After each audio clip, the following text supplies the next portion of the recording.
Hi friends, welcome to Bhavani kitchen. ఈరోజు recipe పాలముంజుడు. ఈ పాలముంజు చూడడానికే కాదు, తింటే చాలా టేస్టీగా ఉంటుంది.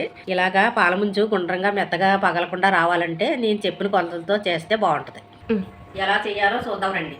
పాలముంజులు చేయడానికి కొబ్బరిలో వచ్చేసి పక్కన పెట్టాను. గ్లాసు కరచెనొక్క, గ్లాసు కరచెనొక్కే గ్లాసు పాలు పోసుకోవాలి.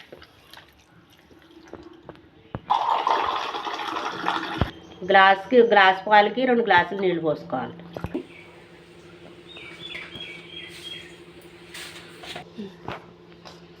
ఇందులో కొంచెం టేస్టీగా ఉండడానికి బెల్లం వేసుకోవాలి.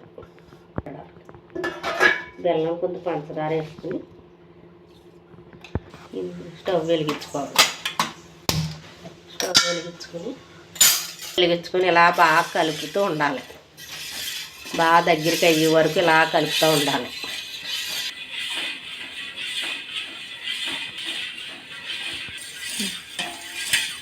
స్టవ్ సిమ్లో పెట్టుకుని ఇలాగా కలుపుతూ ఉండాలి. స్టవ్ పెద్ద మంట పెట్టుకుంటే మాడిపోద్ది. చిన్న మంటలో ఇలా కలుపుతూ ఉండాలి. అలా కలప దగ్గరగా పేస్ట్ లాగా అయ్యి కొద్ది బాగుంటుంది.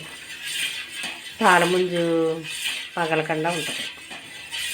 అలా కలుపుతూ ఉంటే దగ్గరికి అవుతుంది. అలాగా ఇందాక దగ్గరగా అయింది కదా, అప్పుడు ఇంకా దగ్గరగా అయ్యేరాక అలా కలుపుతూ ఉండాలి. పేలుపుతూ ఉండాలి. ఇలా దగ్గరికి అయ్యాక కొంచెం నూనె వేసుకోవాలి. నూనె వేసుకుని అలా కలుపుకుంటే చేతికి అంటుకోదు, ఇంత బాగా వస్తుంది.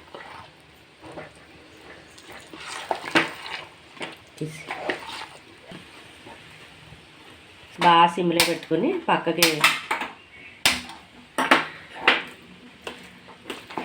అలా కాసేపు మగ్గడానికి అలా మూత పెట్టుకోవాలి. ఇలాగా పేస్ట్ లాగా ఉంటే పాలముంజు పగలకుండా అందంగా వస్తుంది. చల్లారకుండా మూత పెట్టుకోవాలి. ఎప్పటికప్పుడు ప్లేట్లో తీసుకుని మళ్ళీ మూత పెట్టుకోవాలి. నూనె రాసుకుని చేతికి ఇలాగా నూనె రాసుకుని ఈ మాత్రం ఉండ తీసుకోవాలి. ఈ మాత్రం ఉండ తీసుకుని ఇలా నొక్కుకోవాలి. ఇలా నొక్కుని ఈ కొబ్బరి ఉండ ఇలా పెట్టుకుని చుట్టేసుకోవడం. బయటికి కనిపించకుండా ఇలా చుట్టుకోవాలి.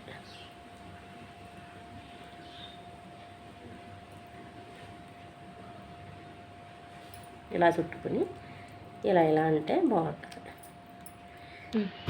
ఇలా రౌండ్గా చేసుకుని ఒకసారి ఇలాగా పెట్టేసుకున్నాం అనుకో, ఉండలు చేసుకుని పాలముంజు బాగా రాదు, పగిలిపోద్ది. ఇలా పెట్టుకుని దాంట్లో పెట్టుకోవాలి. ఈ మాత్రం ఉండకే ఈ కొబ్బరి ఉండ పెట్టుకుంటే సరిపోద్ది. ఇలా దగ్గరికి వేసుకుని నొక్కేసుకోవడమే. పెద్ద కష్టమేం కాదు, ఈజీయే చేసుకుంటేనే. ఒక అరగంటలో అయిపోతాయి. ముందు రోజు కొబ్బరి నవ్వు చేసుకుని పక్కన పెట్టేసుకుంటే ఈజీగా అయిపోతాయి. శనగపప్పుతో కూడా చేసుకోవచ్చు, శనగపప్పు పూర్ణంతో కూడా చేసుకోవచ్చు. కానీ నేను కొబ్బరి నవ్వుతో చేస్తున్నాను. ఆయిల్ మరిగిందో లేదో కొంచెం ఇలా వేసుకుంటే తెలుస్తుంది మరిగింది.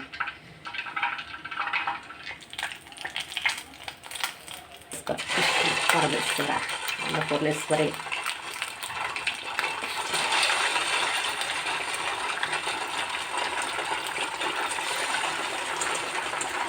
ఎక్కువ వేసుకున్నా మళ్ళీ నీ బాగావో 4 వేసుకుని వండుకోవాలి. పాలముంజు చేసిన తర్వాత 1 నిమిషం వరకు కలపకూడదు, తర్వాత కలుపుకోవాలి. ఇలా వేసుకున్నాకని ఒక 5 నిమిషాలు అయ్యాక కలుపుకోవాలి. పెద్ద మంట పెట్టుకుంటే ఇడిపోతాయి. చిన్న మంటలోనే వేయించుకోవాలి. ఇలాగా తిరగేసుకోవాలి.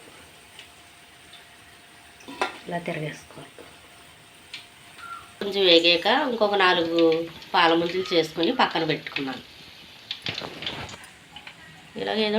ఇలాగా మంట పెద్దది పెట్టకుండా స్లోలో పెట్టుకుని ఇలాగ వేపుకోవాలి. వేగిపోయి తీసేసి ఇందులో వేసుకోవడం.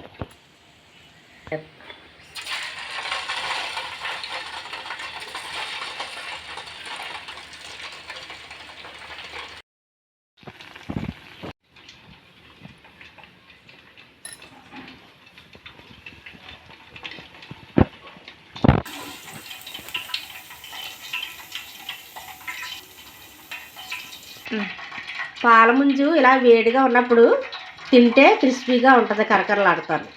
పాలముంజు చల్లారాక తింటే స్మూత్గా మెత్తగా ఉంటుంది. పాలముంజు టేస్ట్ ఎలాగుందో మా వారిని అడుగుతాను. మా వారు తిని ఈ టేస్ట్ ఎలా ఉందో చెప్తారు. పాలముంజు సూపర్, చాలా టేస్టీగా ఉంది. ముందు మీకు నచ్చినట్టయితే షేర్ చేయండి, లైక్ చేయండి, సబ్స్క్రైబ్ చేయడం మర్చిపోకండి. Bye friends.